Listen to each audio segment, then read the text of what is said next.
पहले किसका ये बिकाऊ सहाफ़ी नहीं है, ये हुजूर के गुलाम है, ये गरीब अवाम की एक आवाज़ है। ये बिकते नहीं है, यहाँ पर लिया और चले गए। ये सिर्फ हुजूर के गुलाम है। एक आदमी 1000 रुपया दिहाड़ी लगाता है, बाद में जाके वो आटे की लाइन में लग जाए, हैं रात तक वहीं पे लगा रहे।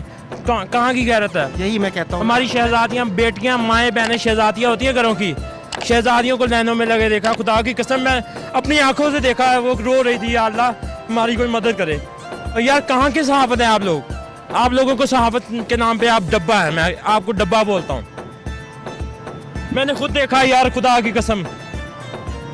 आपके अंदर कोई गैरत हो ना, अब इलेक्ट्रिक मीडिया पे आप शाया करें इस बात। ये आपकी ये जितनी रिकॉर्डिंग हो रही है, जितनी भी अब तक इंटरव्यू कोई नहीं आएगी, ये सारी कोई आएगी, नहीं आएगी। सारी आएगी। बिका है मीडिया, मैं कहता हूँ बिका है। एक लफ्ज भी आपका, ये जितनी आपने बातें की ये सारी की सारी आपकी आएंगी। यार मेरी बात सुनो,